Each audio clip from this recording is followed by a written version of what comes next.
Je n'ai pas trouvé de jouets ou de films concernant Ernest, mon arrière-grand-père, mais une médaille du travail, un livret militaire et quelques photos. Ernest, il est né dans le Vaucluse en 1859. Ses parents, Daniel et Adélaïde, étaient ouvriers en soie. Ernest, à sa naissance, a déjà 3 grandes sœurs, Alice, Ernestine et Fanny. Mais peu après la naissance d'Ernest, la famille déménage et ils vont s'installer au Teil, en Ardèche, en face de Montélimar. Là naîtra une nouvelle petite sœur, Berthe. Et puis Ernest grandit et il travaille comme cultivateur, il se fait embaucher pour travailler dans les champs. Mais en 1879, Ernest, il a 20 ans. Et c'est alors qu'a lieu le tirage au sort pour le service militaire. Qu'est-ce que ça signifie ce tirage au sort? Nous sommes dans l'ère après-guerre, après 1870. Et la défaite a été dure à avaler et on modifie le système de recrutement. Désormais, tous les hommes feront leur service militaire, mais le sort décidera si ce sera pendant 5 ans ou pendant 1 an. Pour Ernest, ça sera 5 ans. Dans son carnet militaire, on apprendra qu'il appartient à la 19e section d'infirmiers et qu'il est dans la caserne de la Salpêtrière à Alger, en face de la mer. On peut lire « Excellent infirmier sous tout rapport, chargé de la cuisine,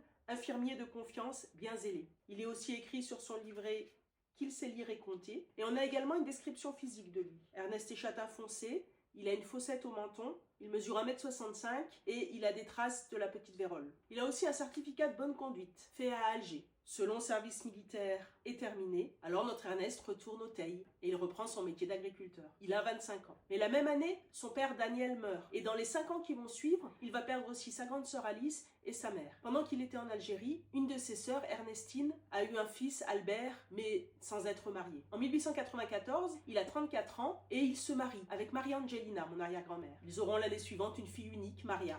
Ernest devient alors chauffournier, c'est-à-dire ouvrier conducteur du four à chaux. Il sera employé à l'entreprise de chaux et ciment Lafarge, près du Teil. Ernest devient donc ouvrier et il a un travail pénible. Il est exposé à la poussière de chaux qui tapisse tous les toits des maisons alentours, mais aussi les voies respiratoires et les pores de sa peau. L'usine Lafarge était à l'avant-garde, puisqu'à l'époque se développe une cité ouvrière. On y trouve une église, un magasin géré par les ouvriers, une école, des cours du soir pour les adultes, une salle d'escrime, des aires de jeu de boules ou de quilles. Il y a environ 90 familles qui habitent sur ces lieux de travail. Mon père écrit dans son cahier de souvenirs qu'il est protestant et qu'il a mené une vie digne et très stricte. Il meurt à Mélas, près du Teil, en 1925, à 66 ans, d'insuffisance cardiaque, probablement à force d'inhaler toute cette poussière de chaux pendant des années et des années.